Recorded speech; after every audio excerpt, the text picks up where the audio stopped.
What's going on, guys? Stevie from the Minimasters here, and today I'm going to show you how to change your brake pads.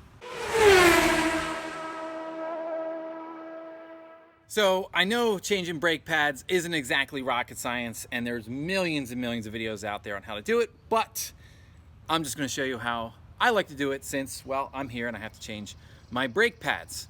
So now, just to give you an idea, we have vehicle inspection, and I was told I had just enough pad material to pass, which to me is code for go change your brake pads. So here's what we're looking at here. Not much material left. Matter of fact, you can't even see the center groove that's normally cut into the brake pad material. So to me, good time to replace these. And I can even tell just braking performance is down. So I have some Wagner Thermo Quiet semi-metallics right here. I like semi-metallics. I haven't quite used this brand, but I hope they'll do the trick. So for starters, we're going to want to either remove the caliper or swing it up. So your options are take this bolt out here and then loosen the lower one right here, and then you can swing it down or swing it up. I like to take them both out because, as you'll see later, I like to grease up the caliper pins so that your caliper always has nice movement back and forth. So I'm going to remove those, and I'll bring you back for taking the caliper off. All right, guys, here we are. I have the bolts removed. You can see there and there. All right, and so there's nothing holding your caliper on. So at this point, it might be a little stuck on there from leftover brake pressure. So I like to use a pry bar. This is a good spot. You can kind of just, there we go. Mostly what's holding on is the pressure from the caliper, and of course these two tension points on the pad. So then you're gonna take your caliper, just wiggle it off there. There you go. And then instead of having it hang and causing some tension on your brake line, which could lead to a brake line failure, I like to take it, hang it right here on your radius arm. If you're really cautious, you can run a zip tie or cable tie through one of the loops on here and zip tie it up, and it won't go anywhere until you're done. So here we are, pads. I like to take this side right here, pull it out with my two fingers. So here's our first side. You can tell that pad material is probably down by half, if not a little more. So you can see why they said that I would be due for brake pads by my next inspection. So there's that side. Put them right over there. And now we're gonna go for our other side. Let's see, ooh, I'm already seeing how thin this one is. Oh man, check that out. So here we have one side worn more than the other. That's usually a symptom of a caliper issue. In this case, it just could mean that there's unequal pressure or pins, the bolts need some oiling, any number of things. So, but this one definitely needs to be replaced. And as you can see, look, there's even some material chipping from the side. So good riddance, put some new pads in there. Now during this process, you want to try to keep your rotor nice and clean. You don't want any paw prints on it or any other lubricants or adhesives and what have you, because those will mess up the function of your new brake pads.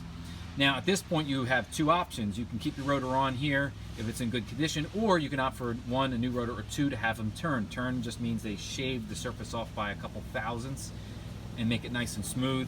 In this case, mine are very nice condition. I use semi-metallics because they actually don't wear out the rotor as much, or at least as I understand it to be. So I typically get a really good rotor life out of these.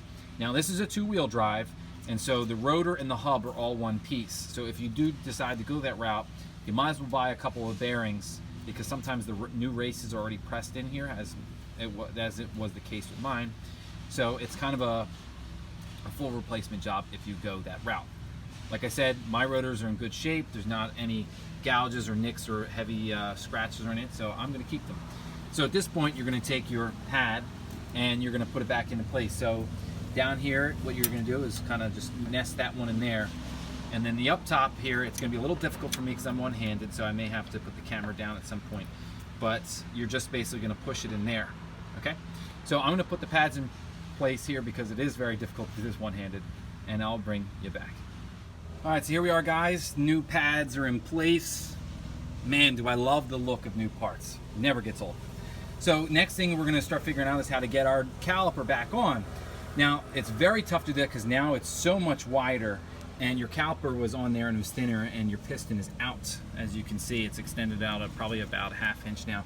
So what I like to do is I like to get a C-clamp and put it in just like this and turn it so that it compresses again, doing this one-handed, so bear with me, compresses the piston back in. Okay, as you can see, as I'm awkwardly doing this one-handed, it is slowly going back in. And so you're just going to keep spinning this until you get it nice and flush, and then you can actually put it back on. Okay, so I'm going to do all that and I'll bring you back. All right, so caliper is in place. Now if you're having a little difficulty getting it on, a lot of times these actually slide back and forth. They'll be slid too far over and they can kind of hang up on the actual caliper bracket, so you may have to slide this over. So at this point, it's time to put the bolts back in. So you can either brush the lubricant on, which I recommend, or if you just want to kind of do it the quick and easy way, I just like to stab them in there. As you can see, there's some old holes from when I did this. And then you're just going to go in here and fish them right in, nice and easy like that. Line them up. There we go, got it with the first go. And then you'll just screw that into place. Here, we'll go for a second one while we're here. That one went on there nice and easy. Down here, all right, line it up, camera angle, and shoot. All right, and again, first go, and I got it. All right, so I'm gonna put those bolts in there all the way, and that's it. That is how you change brake pads on the OBS Ford, like my beloved purple Sonia. And so as you can see, guys, very simple job to do. And if you're trying to do this with a very good brake pad, this could be expensive at a shop.